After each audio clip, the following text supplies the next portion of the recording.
What? What? What the hell is this? Harumph!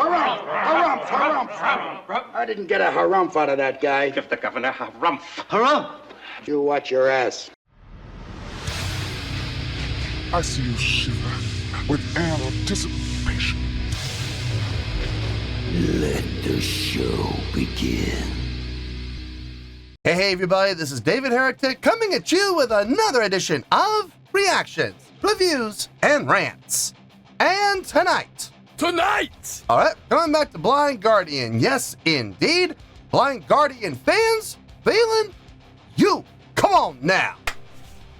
Here we go. Before we go any further, for those of you who are feeling inclined to doing all of the clicks and the likes and the bibbity-bobbity bop, do me a favor, before you do all that stuff, please watch the whole video first, okay? Give me a chance to actually earn those clicks and likes.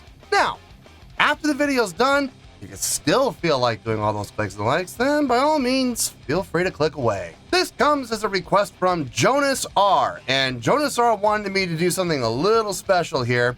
I don't normally like doing this, but we talked about it, we came to an agreement, we came to an understanding, and that's all I'm gonna say.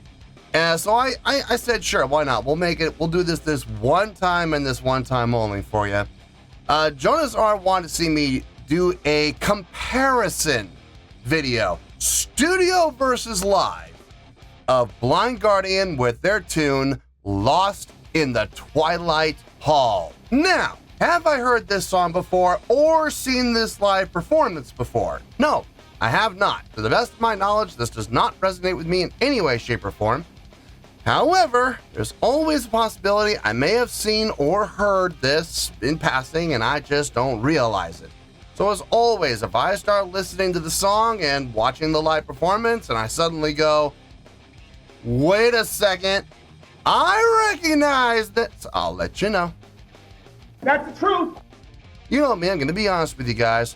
Yeah, I really don't like doing these comparison videos. It's not because I don't like competition. Believe me, I love competition. I thrive on competition. I absolutely love it. I love everything about it. But we are talking about copyright. So in one video, I have the same song twice, two different versions. That can spell trouble. I mean, the studio version could get blocked and the live version could be fine, but the video's still gonna get blocked. So it's kind of rough waters. And I explained this to Jonas that I don't like doing these normally, but he really wanted to get this done. So he and I discussed it, came to an agreement, and here we are. So the studio version was originally posted by Thrash Death and Whatever We Like Metal Promotion. It had 749 views before the channel was terminated for copyright infringement. Yeah, it's a real thing, folks. So I decided to say, you know what, let's just go to the main page, let's just go to the source, Blind Guardian's official page, and let's find it. And I did. So, sorry, Jonas, I can't use the link you gave me because their channel's toast. I'm going to be using the official version from Blind Guardian, the official studio recording. That link, that video has 461,000 views. It'll get you there. And then for the live performance, that video was posted by Stavros E. Carlos, and that video has 2,000 views. Well, there you go. Other than that, there's really nothing else left to say. Link to the original videos will be down below in the video description for your viewing pleasure at your leisure.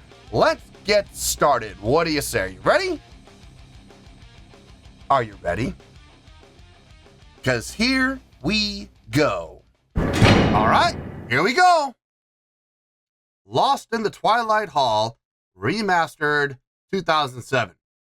I figured it would be fair to start with the studio recording first. I thought that would make the most sense. So, studio recording first, then we'll do the live performance. All right, let's do this. All right, boy, let's do this.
just real quick, I'm not 100% sure what they did there. They may have just gone to a halftime feel, or they may have actually dropped to halftime. Let me listen to that one more time. In another world, a sign of life surrounds me now. The bricks appear in the dark. No, they actually switched down to halftime. Okay, what's giving it away is the hi-hat. The hi-hat has been on the eighth notes the whole time, whether we've been in that double time feel or switching to not halftime feel, but actually switching to halftime. So the eighth note on the hi-hat has been consistent. Okay, so now because before we were at 1, 2, 3, 4, 1, 2, 3, 4. That's where we were. Now we're here where the hi-hat is as opposed to. So that tells me we actually went to halftime, but with a straight time feel. Interesting. Snare on 2 and 4 at half the speed.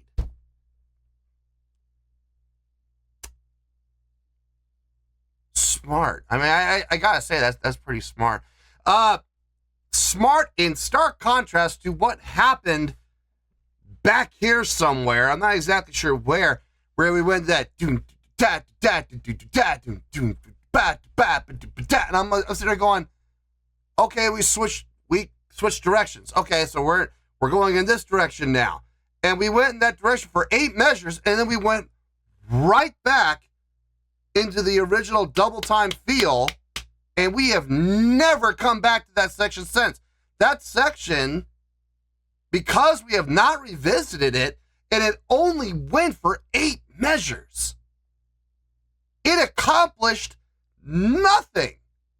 I would say it broke up the monotony of the song, but it happened very early in the song, and it only went on for 8 measures. It literally accomplished absolutely nothing.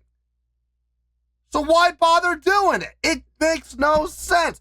It would have made way more sense if they had just kept going the way that they were going. Now, if they had made it 32 measures, quadrupled the length, and had it actually accomplish something, have it actually do something, have it actually add in some way to the value of the song as a whole, that'd be different. But it was literally an 8 measure break that we have not come back to since. We have not revisited it. We have not even made reference to it. Are you kidding me? It's flabbergasting. Why bother doing it then? I don't get it. I don't get it at all. It makes absolutely no sense. It was pointless. It was absolutely pointless. It was a waste of time. It was an added 8 measures that did nothing to help the song in any way, shape, or form. Agreed? Not like this, where we actually switched to halftime. See, that actually accomplished something. That took the song and gave it, number 1, a heavier feel. Number 2, it kept the main riff going. It kept the main melodic line going. It kept the same groove going, but just cut it in half the tempo to give it a heavier feel, to give it a little bit of a different direction, but without taking away from the song and without being a pointless distraction. See, this makes sense. Switching to halftime, perfect sense. Perfect sense. Especially where they put it, at about the halfway mark. That makes perfect sense too. This over here, useless, pointless, just stupid. This, good call. Very good call. Anyway, let's keep going. Let's see where we go from here.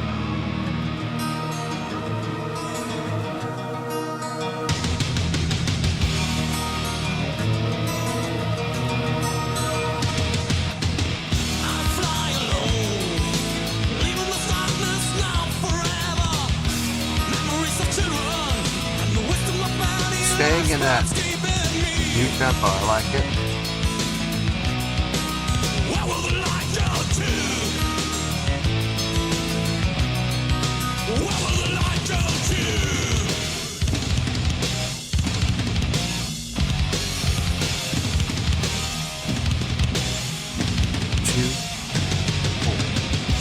This deliverance, is it the end? And right back up to that. Okay. In the Twilight Hall. Once I'll be back for a moment in time. That's when the mirrors falling down.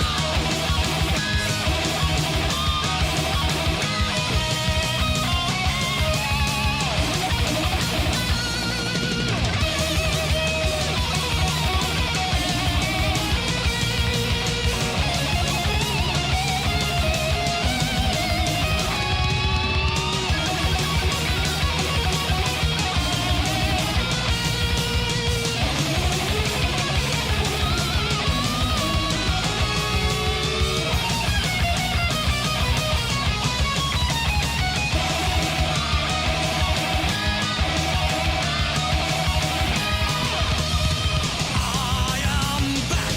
There's a new chance for me, and all my memories are gone.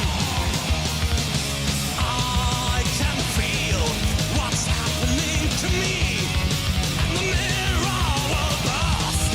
Look behind the mirror. I'm lost in the Twilight Hall. Once I'll be back for a moment in time. That's when the mirrors falling down. I'm lost in the Twilight Hall. Once I'll be back for a moment in time. That's when the mirrors falling down. So we never once, ever since we did that one little doom that do that doom that, we never made reference to that ever again through the rest of the song. That just further proves my point. What was the purpose? What was the point? There was absolutely no reason to do it. The song could have been just fine without it. It served zero purpose. I don't get it.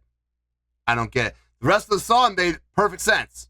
Perfect sense. I mean, it just flowed really well. This, at best, was a distraction. I don't get it. I really don't get it. All right. So that's the studio version. Cool. Now we're going to transition over to the live performance, and we're going to let the comparison begin. So we're going to transition over to the live performance, and I'll see you there. All right, we're back, and we're ready to check out the live performance of that song now. Here we are, Blind Guardian, Lost in the Twilight Hall, live in Athens. Looks like maybe either October 5th, 2015, or May 10th, 2015. I don't know. Different cultures, different countries, they have different ways of representing the dates. So I am not sure, but that's all right. All right, let the comparison begin. Let's do this. All right, boy, let's do this.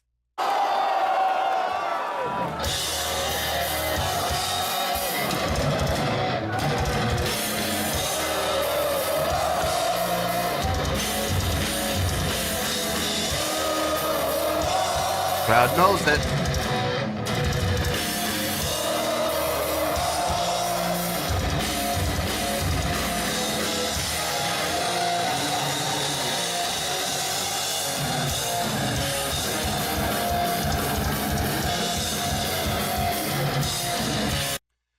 That's always a good sign when you're performing live and you just start a song. You don't announce it. You don't say, hey, everybody, we're going to do a song from this album now. I'm sure you all know it. It's called blankety blank blank blank. And the crowd responds. The crowd pops for it. And then you start playing and the crowd starts singing along. That's one thing. It's a completely different thing. It's a completely different kind of power over the crowd when you don't give any introduction, you don't give any type of pre-frame, you don't give any kind of setup. You just click it off, 1, 2, 3, 4, boom, and you hit that first chord, and you start playing the riff, and the crowd pops, and the crowd instantly starts singing along. That is the sign that the crowd definitely knows the song. That lets you know you are playing a crowd favorite.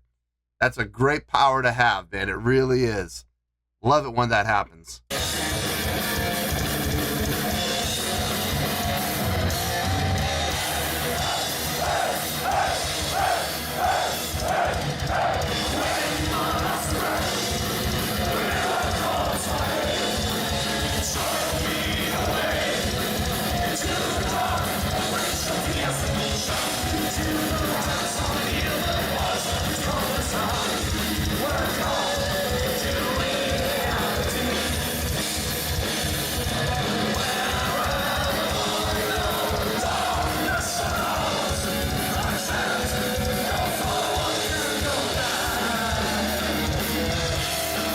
This is the part I was talking about.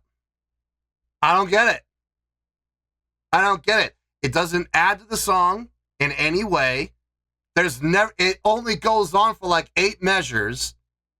It's never referenced again. They never come back to it. This is the one and only time through the course of the entire song that they do it. It's short. There's no lyrics that happen during the course of this. It's literally just a little instrumental break towards the very beginning of the song. So it's not like they're putting it in there to break up the monotony of the song. If you were going to put in a break like this to break up the monotony of the song, 2 things. 1, you would do it further into the song, like around the halfway mark, maybe even a little further. Number 2, you wouldn't do it for just 8 measures. You would make it longer, like minimum 16. Honestly, 32 measures at about this tempo, this speed, that would be good. 32 measures, that would have an effect. That would have an impact on the song as a whole. But the fact that this is so short, you blink, you cough, you sneeze, and you miss it. So what's the point? It makes no sense. It just doesn't. It's pointless.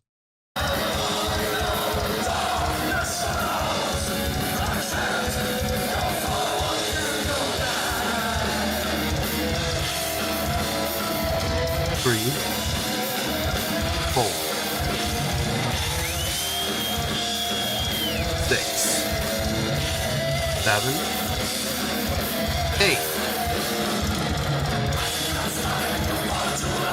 8 measures.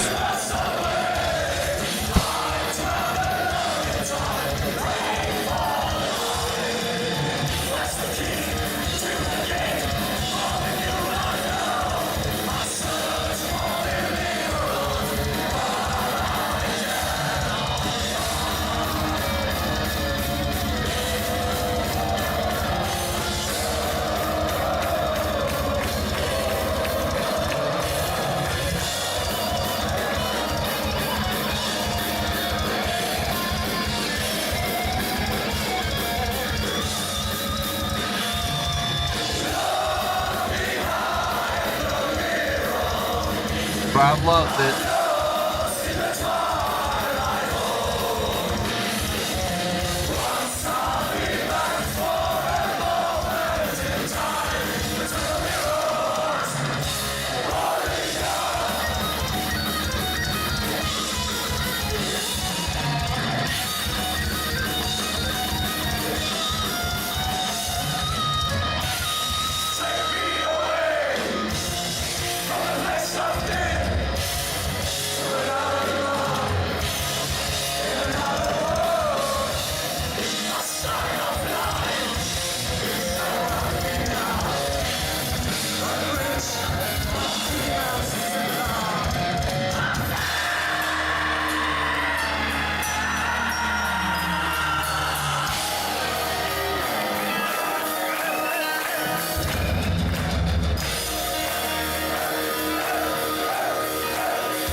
You know, I was coming into this and I thought it was going to be easy. I thought it was going to be an easy comparison. I thought for sure I knew exactly how this was going to go. And wouldn't you know it? No, I don't. There goes my plan right out the window. Oh, Nelly. Okay, I have absolutely no idea how this is going to go. All right, let me get my thoughts together. I'll see you in the review, and we'll talk about it. Well, there you go, folks. That was Blind Guardian with a studio versus live comparison of their song Lost in the Twilight Hall. This was a request from Jonas R. Okay, before I give my review on this and we do the comparison, I'm just going to remind everybody before you all start thinking about going on Patreon and requesting that I do a live versus studio comparison. Understand, folks, I really don't like doing these. I really don't, because it comes down to copyright more than anything else. It's you're taking two songs, or even the same song, but two different versions, and putting them into one video. That's not just one copyright I got to deal with. That's two copyrights in one video. And this has happened before, where one clears, no problem, and the other one gets blocked. As a result, the entire video gets blocked. You'd be better off doing one and then the other. You really would. That way, if one of them gets blocked, okay, fine, that one gets blocked, but at least this other one gets through. If you're absolutely just insistent and you've got to have it, and you can't live unless I do a comparison side by side, both in the same video, okay, we'll talk. But I'm telling you right now, we're gonna have to come to an agreement, because I really don't like dealing with copyright, and it's bad enough I have to do it once, but to do it twice in the same video is a real headache. So, but Jonas understood. We talked, we discussed it, we came to an agreement, and here we are. So, all right, live versus studio. What do I think? Well, I'm gonna say this. I'm not okay, because this is a comparison video. It's just for comparison. Okay, all I'm supposed to do right here is tell you which one I like better and why. That's it. Okay, I'm not supposed to give a score. So keep that in mind, folks.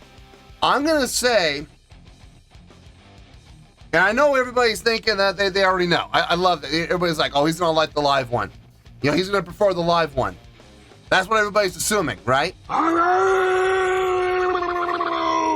Surprisingly, or maybe not surprisingly, they're right. I do prefer the live version, but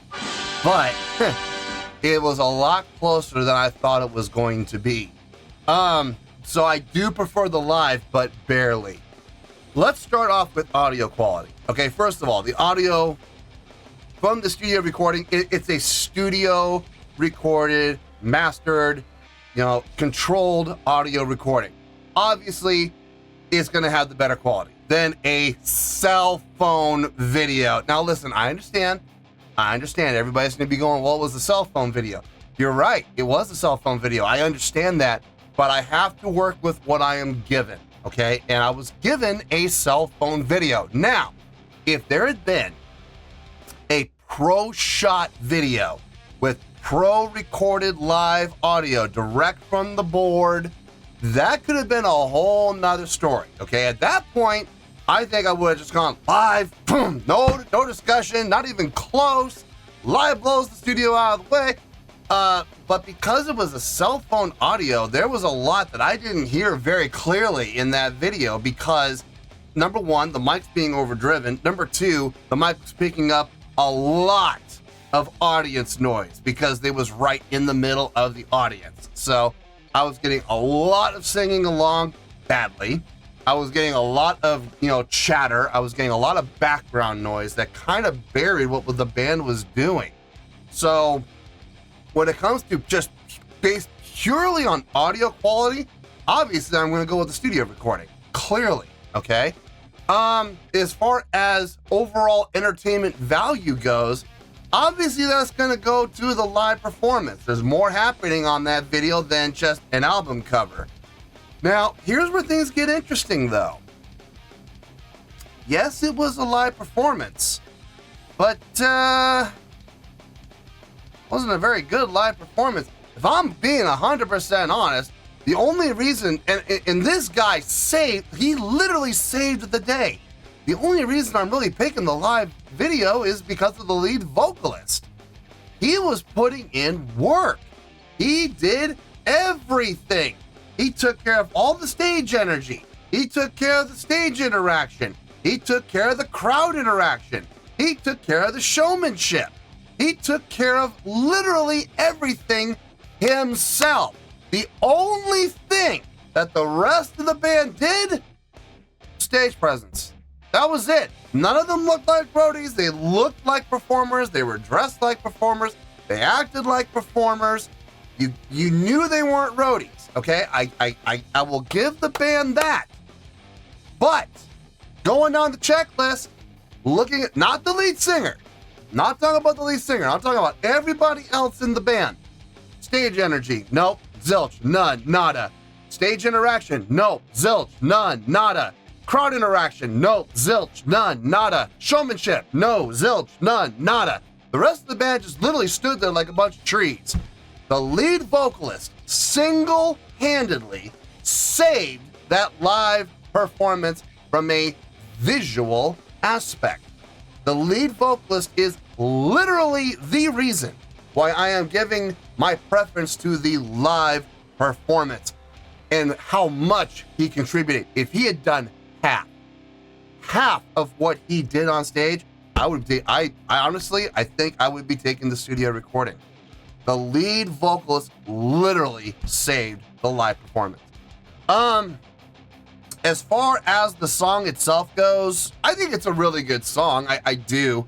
I love the switch to halftime. Not halftime feel, actual halftime with a straight time feel, with the snare on 2 and 4, in a stark comparison to the double time feel that we had at the straight tempo, with the snare on the ands of 1, 2, 3, and 4, on those upbeats, giving it that illusion of a little extra push, even though it didn't really have any extra push. It's all an illusion because you're putting the snares on the ands.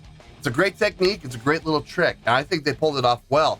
A very stark contrast, a huge gap between the two, making it very noticeable. Nothing subtle about it whatsoever. My favorite part of the song, in all honesty, and when they went back to that double time, it was instant. There was no setup. There was no lead in. It just switched. And I loved that suddenness. In this song, I absolutely dug it. On the flip side, that breakdown section in the very beginning, with just after about the first minute, they went that little, funk feel. And I sat there. I wasn't able to count it exactly on the studio version. I estimated 8 measures. And when we did the live performance, they did it. They absolutely did it. And this time I was ready for it, and I counted. And sure enough, I called it 8 measures. Why? It makes no sense to me whatsoever. And I know people are going, well, they used it to break up the monotony of the song. No, they didn't. No, they didn't. They were only a minute in. There was no monotony to be had. You're talking about a 6-minute long song. If you want to talk about the monotony of the song, that came in. Okay, first of all, there was no monotony in the song because when they did that change, and they didn't just change feel, they dropped the tempo to half time. When they did that, monotony went out the window. Okay, so it did not need that little funk break. Okay, it would have accomplished nothing. If the song had not had that time change, that tempo change, and he had been going on just at that double time feel the entire time, okay, fine. Then you're right. There's going to be monotony in the song. At the 3 to 4 minute mark is where you would want to put that break in then. And not after the first minute, it's pointless. And not only that, 8 measures ain't going to do the job. You want to break it up, you got to have at least 16 measures, bare minimum. In all honesty, you really want to break up the monotony, make it 32. Make it 32 measures, or make it 24 measures with an 8 measure transition. That would make it a little bit smoother, actually. But taking an 8 measure break, putting it after the 1 minute mark, at the very least, it's pointless. At the very worst, it's a distraction, and it takes away from the value of the song, which, in all honesty, I hate to say it, but I feel like it did. I really feel like it did. It took away from the value of the song because it was pointless. So I think it's a really good song. I do, but I mean, get rid of that section, man. You get rid of that section, and I might actually be willing to say it's a great song. I might, okay? But yeah, without question, the lead singer saved the day, and as a result, my preference, my comparison choice is the live version, but it's not over here. It's, let's see, here's straight up and down the middle, right? It's here. It's not by much. So I prefer the live version, but barely. All right. So that is my final word, final say. I have spoken. Well, that's going to do it for this edition of Reactions, Reviews, and Rants. Hope you all enjoyed the show. Hope I was able to entertain you.